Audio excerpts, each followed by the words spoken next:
किल्ले शिवनेरीवर शिवजयंतीचा शासकीय सोहळा मोठ्या उत्साहात संपन्न। मुख्यमंत्री आणि उपमुख्यमंत्र्यांची कार्यक्रमाला विशेष उपस्थिती।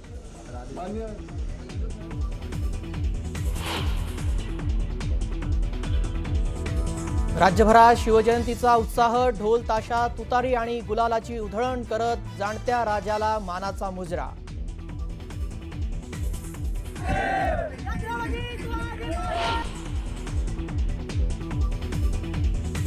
ब्लॅक बॉक्स सहजपणे नष्ट होऊ शकत नाही। जय पवारांनीही विमान अपघातावर व्यक्त केली शंका। व्हीएसआर कंपनीवर बंदी घालण्याची जय पवारांची मागणी।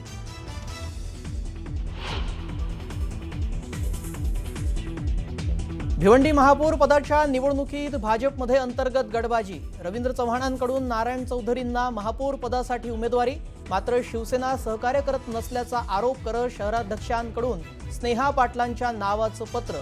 शिवसेनेकडून मात्र आरोपांचं खंडन।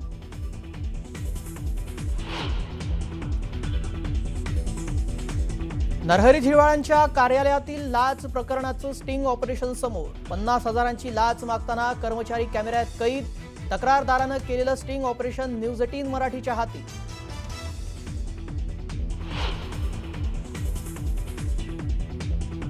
पंतप्रधान मोदींच्या हस्ते आज इंडिया AI समिटचं होणार उद्घाटन। समिटमध्ये जगभरातील 45 पेक्षा जास्त देशांचे अध्यक्ष प्रतिनिधी लावणार हजेरी।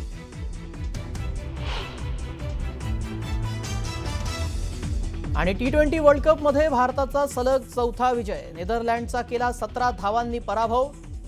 शिवम दुबेचं शानदार अर्धशतक तर वरुण चक्रवर्तीनं बाद केले 3 गडी।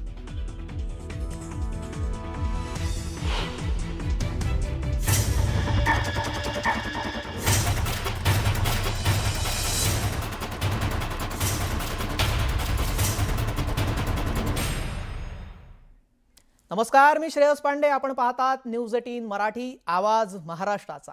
आता बातम्या सविस्तररित्या पाहूयात। पहिलीच बातमी, राज ठाकरे यांनी एकनाथ शिंदेंची काल भेट घेतली होती, त्या संदर्भातली।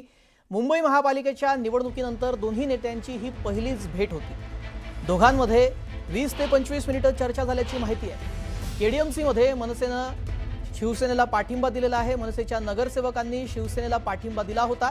याबाबत उपमुख्यमंत्री एकनाथ शिंदे यांनी मनसे अध्यक्ष राज ठाकरे यांचे आभार मानलेत, तर सभागृहातील कामकाजामध्ये मनसेचं सहकार्य राहील असं राज ठाकरे यांनी म्हटलंय।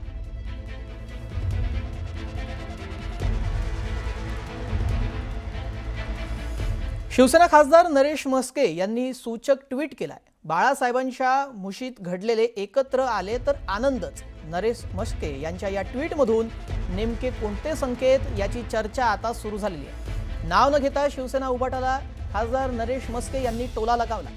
राज ठाकरे आणि एकनाथ शिंदे यांची भेट झाली। या भेटीवर अनेकांना पोटशू उठलाय असा देखील खासदार नरेश म्हस्के म्हणाले।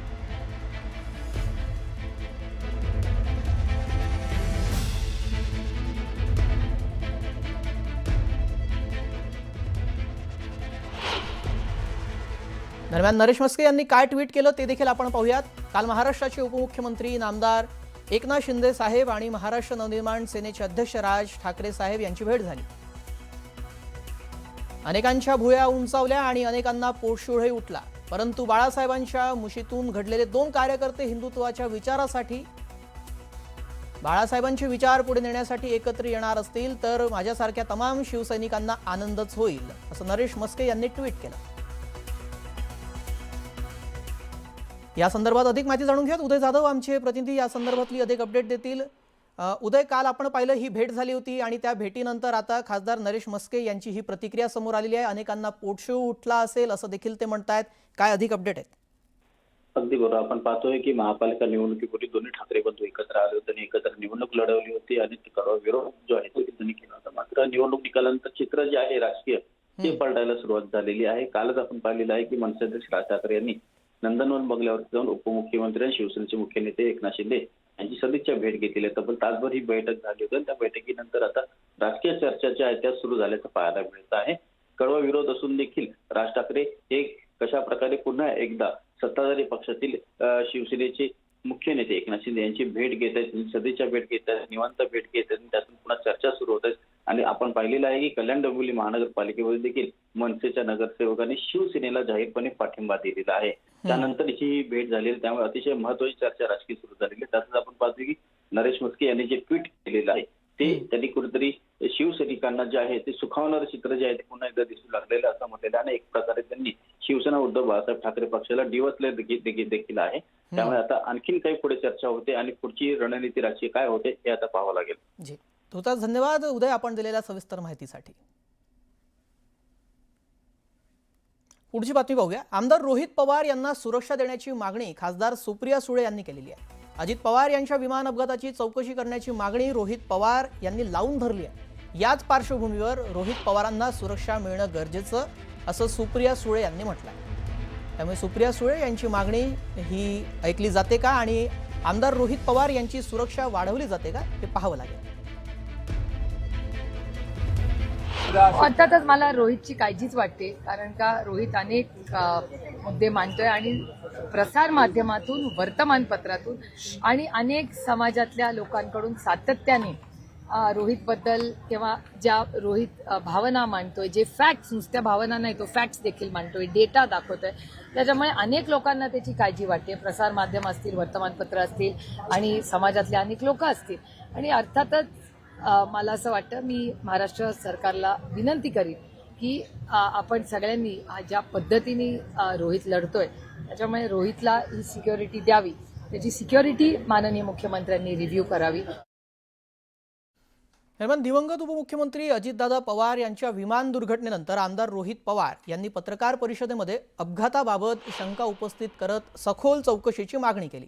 यानंतर जय पवार यांनीही ब्लॅक बॉक्स इतक्या लवकर कसा जळाला असा सवाल उपस्थित केलाय.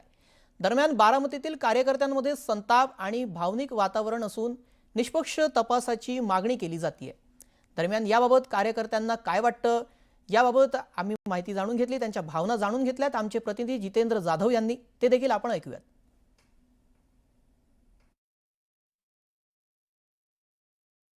एकंदरीत आपण बघितलं की ब्लॅक बॉक्स जळाला असं सांगितलं जातंय. काय भावना आहेत? काल माननीय जयदादा पवार यांनी जी भूमिका त्या ठिकाणी मांडली ते अतिशय योग्य आहे आणि आम्ही सर्व बारामतीकर म्हणून आमची एक दादांचे आम्ही सर्व कार्यकर्ते म्हणून एक कुटुंब प्रमुख आमचे होते ते, आणि जी काही चौकशी ती योग्य पद्धतीने झाली पाहिजे. कारण ब्लॅक बॉक्स असा जळू शकत नाही असं बऱ्याच टेक्निकल लोकांनी सुद्धा काल त्या ठिकाणी स्टेटमेंट दिलेलं आहे आणि त्या क्षेत्रातल्या मान्यवरांनी सुद्धा त्या ठिकाणी स्टेटमेंट दिलेलं आहे. त्यामुळे याची सखोल चौकशी होऊन ब्लॅक बॉक्समधनं काही निष्पन्न होतंय का किंवा तो जळाला कसा हे जे काही सांगण्यात येते याची 100% चौकशी झाली पाहिजे. माझ्यासारख्या कार्यकर्त्याला असं वाटतं की एवढ्या सगळ्या गोष्टी संशयास्पद निर्माण होत असताना राज्य किंवा केंद्र सरकारने एक चांगली यंत्रणा, ज्याला आपण CBI म्हणतो, किंवा तपास यंत्रणा खूप चांगली पाहिजे आणि त्या संदर्भात जो उशीर होतोय तो उशीर न करता त्या तपास यंत्रणेकडे तपास दिला पाहिजे आणि या संदर्भात तपासात ज्या गोष्टी समोर येत आहेत त्या तपास यंत्रणेने समोर आणल्या पाहिजेत. फेसबुक पोस्टद्वारे ट्विट केलंय की एवढ्या लवकर हा ब्लॅक बॉक्स जळू कसं काय शकतो, कुठतरी शंकेला वाव निर्माण झाली. कारण कसं झालेलं आहे की अजय पवार म्हणजे आता कसं अजितदादा हे तळागाळातले नेते होते, अजून महाराष्ट्र त्यातनं त्या हळमधून बाहेर पडला नाही आणि सर्वसामान्यांच्या शंका उपस्थित होत आहेत.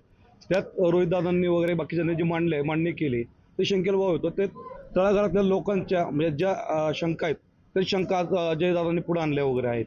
आणि ब्लॅक बॉक्स आता तज्ज्ञांनी सांगितलेलं आहे की ब्लॅक बॉक्स कधी डिग्रीला जळू शकतो, कधी काही होऊ शकतो वगैरे, तर ते शंका उपस्थित केल्या त्या योग्य वाटतात. आपण बघितलं की विमान दुर्घटना झाल्यानंतर 5 ते 6 दिवसानंतर दुसऱ्या स्फोटाचा व्हिडिओ समोर आला आणि नंतर आता कुठतरी शंकेला वाव निर्माण झालेली.